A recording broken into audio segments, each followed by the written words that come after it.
Rogers International School will be receiving a new Japanese cherry tree thanks to the Stamford Tree Foundation and the Mill River Collaborative. First of all, the Stamford Tree Foundation runs the Arbor Day celebration for the city of Stamford. And we've done that for 23 years. And the city of Stamford has been a Tree City USA as long as any city in the state of Connecticut. So one of the requirements of being a tree city is to have this Arbor Day celebration. And the Stamford Tree Foundation is pleased to, this year, celebrate the transplanting of a number of these cherry trees, which we cloned from the original Junzo Nojima cherry trees, over 50 years old, along the Mill River.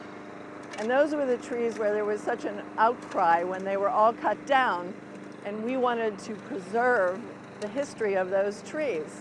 I just learned that we're going to be taking home a tree, and we get to plant it at home, and you have to take care of it, and you should plant it in the sunlight and water it every 2 to 3 days.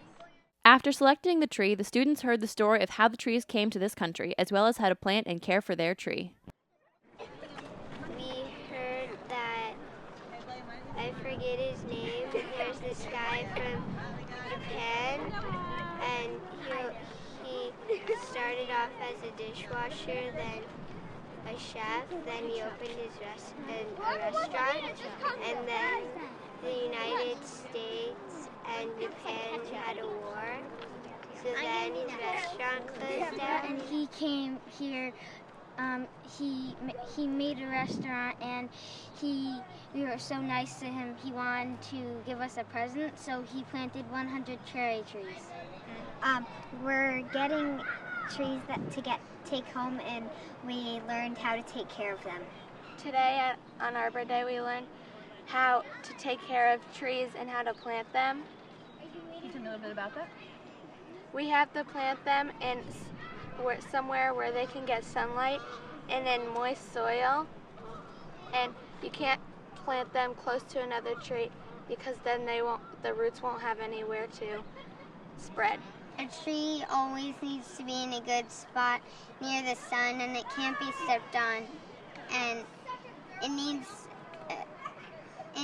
water and a nice place. I learned that you need to put a tree not right next to another tree because it won't grow that good. The trees are temporarily at the corner of Clinton and Main Streets, but will eventually be planted along the Mill River. Milton Purrier, executive director of the Mill River Collaborative, says he hopes the trees will be planted along the river within the next 2 years.